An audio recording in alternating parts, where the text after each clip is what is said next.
Yep, toxics in, toxics out. A lot of the toxics leave the factories in products, but even more leave as byproducts or pollution. And it's a lot of pollution. In the U.S., our industry admits to releasing over 4 billion pounds of toxic chemicals a year. And it's probably a lot more because that's only what they admit.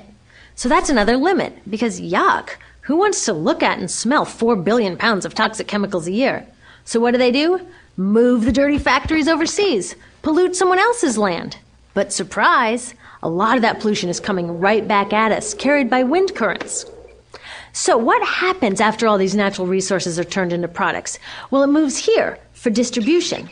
Now, distribution means selling all the toxic contaminated junk as quickly as possible. The goal here is to keep the prices down, keep the people buying, and keep the inventory moving. How do they keep the prices down? Well, they don't pay the store workers very much, and they skimp on health insurance every time they can. It's all about externalizing the costs. What that means is that the real costs of making stuff aren't captured in the price. In other words, we aren't paying for the stuff we buy. I was thinking about this the other day. I was walking to work and I wanted to listen to the news, so I popped into a Radio Shack to buy a radio. I found this cute little green radio for $4.99. I was standing there in line to buy this thing, and I was thinking, how could $4.99 possibly capture the cost of making this radio and getting it into my hands? The metal was probably mined in South Africa. The petroleum was probably drilled in Iraq. The plastics were probably produced in China. And maybe the whole thing was assembled by some 15-year-old in a maquiladora in Mexico. $4.99 wouldn't even pay the rent for the shelf space it occupied until I came along, let alone part of the staff guy's salary who helped me pick it out, or the multiple ocean cruises and truck rides pieces of this radio went on. That's how I realized I didn't pay for the radio. So who did pay? Well, these people paid with the loss of their natural resource space. These people paid with the loss of their clean air, with increasing asthma and cancer rates. Kids in the Congo paid with their future. 30% of the kids in the Congo now have dropped out of school to mine coltan, a metal we need for our cheap and disposable electronics. These people even paid by having to cover their own health insurance. All along this system, people pitched in so I could get this radio for $4.99. And none of these contributions are recorded in any accounts book.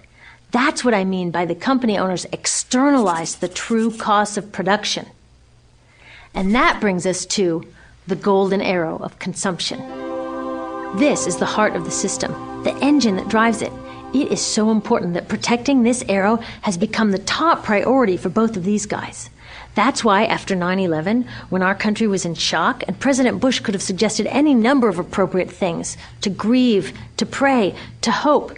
No, he said to shop. To shop! We have become a nation of consumers. Our primary identity has become that of being consumers, not mothers, teachers, farmers, but consumers. The primary way that our value is measured and demonstrated is by how much we contribute to this arrow, how much we consume. And do we? We shop and shop and shop, keep the materials flowing, and flow they do. Guess what percentage of total materials flow through this system is still in product or use 6 months after their date of sale in North America? 50%? 20%? No, 1%. 1. In other words, 99% of the stuff we harvest, mine, process, transport, 99% of the stuff we run through this system is trashed within 6 months. Now, how can we run a planet with that level of materials throughput? It wasn't always like this. The average U.S. person now consumes twice as much as they did 50 years ago. Ask your grandma. In her day, stewardship and resourcefulness and thrift were valued. So how did this happen? Well, it didn't just happen. It was designed. Shortly after World War II, these guys were figuring out how to ramp up the economy. Retailing analyst Victor Lebeau articulated the solution that's become the norm for the whole system.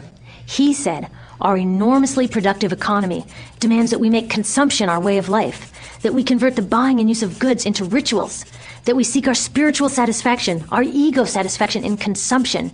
We need things consumed, burned up, replaced, and discarded at an ever-accelerating rate. President Eisenhower's Council of Economic Advisors chairman said that the American economy's ultimate purpose is to produce more consumer goods. More consumer goods? Our ultimate purpose? Not provide health care or education or safe transportation or sustainability or justice? Consumer goods? How did they get us to jump on board this program so enthusiastically?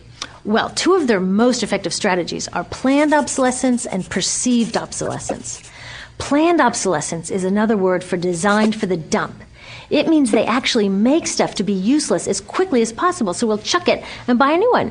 It's obvious with things like plastic bags and coffee cups, but now it's even big stuff. Mops, DVDs, cameras, barbecues even, everything. Even computers. Have you noticed that when you buy a computer now, the technology is changing so fast that in just a couple of years, it's actually an impediment to communication? I was curious about this, so I opened up a big desktop computer to see what was inside.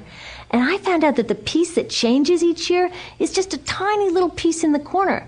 But you can't just change that one piece because each new version is a different shape. So you gotta chuck the whole thing and buy a new one. So I was reading industrial design journals from the 1950s when planned obsolescence was really catching on. These designers are so open about it. They actually discuss how fast can they make stuff break that still leaves the consumer having enough faith in the product to go out and buy another one. It was so intentional. But stuff cannot break fast enough to keep this arrow afloat. So there's also perceived obsolescence. Now, perceived obsolescence convinces us to throw away stuff that is still perfectly useful. How do they do that? Well, they change the way the stuff looks. So if you bought your stuff a couple of years ago, everyone can tell that you haven't contributed to this arrow recently. And since the way we demonstrate our value is contributing to this arrow, it can be embarrassing. Like, I've had the same fat white computer monitor on my desk for 5 years. My coworker just got a new computer. She has a flat, shiny, sleek monitor. It matches her computer, it matches her phone, even her pen stand. She looks like she's driving in Spaceship Central, and I look like I've got a washing machine on my desk. Fashion is another prime example of this. Have you ever wondered why women's shoe heels go from fat one year to skinny the next to fat to skinny? It's not because there's some debate about which heel structure is the most healthy for women's feet. It's because wearing fat heels in a skinny heel year shows everybody that you haven't contributed to that arrow as recently, so you're not as valuable as that person in skinny heels next to you, or more likely in some ad. It's to keep us buying new shoes. Advertisements and media in general plays a big role in this.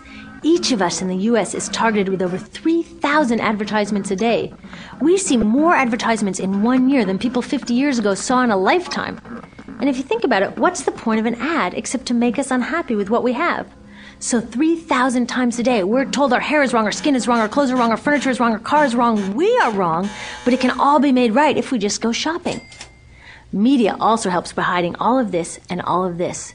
So the only part of the materials economy we see is the shopping. The extraction, production, and disposal all happens outside of our field of vision. So in the U.S., we have more stuff than ever before, but polls show that our national happiness is actually declining. Our national happiness peaked in the 1950s, the same time that this consumption mania exploded. Interesting coincidence. I think I know why. We have more stuff, but we have less time for the things that really make us happy. Friends, family, leisure time. We're working harder than ever. Some analysts say we have less leisure time than any time since feudal society. And do you know what the two main activities are that we do with the scant leisure time we have? Watch TV and shop. In the U.S., we spend 3 to 4 times as many hours shopping as our counterparts in Europe do. So we're in this ridiculous situation where we go to work, maybe 2 jobs even, and we come home and we're exhausted. So we plop down on our new couch and watch TV, and the commercials tell us you suck. So you got to go to the mall to buy something to feel better, and then you got to go to work more to pay for the stuff you just bought. So you come home and you're more tired, so you sit down and you watch more TV, and it tells you to go to the mall again. And we're on this crazy work, watch, spend treadmill, and we could just stop. So in the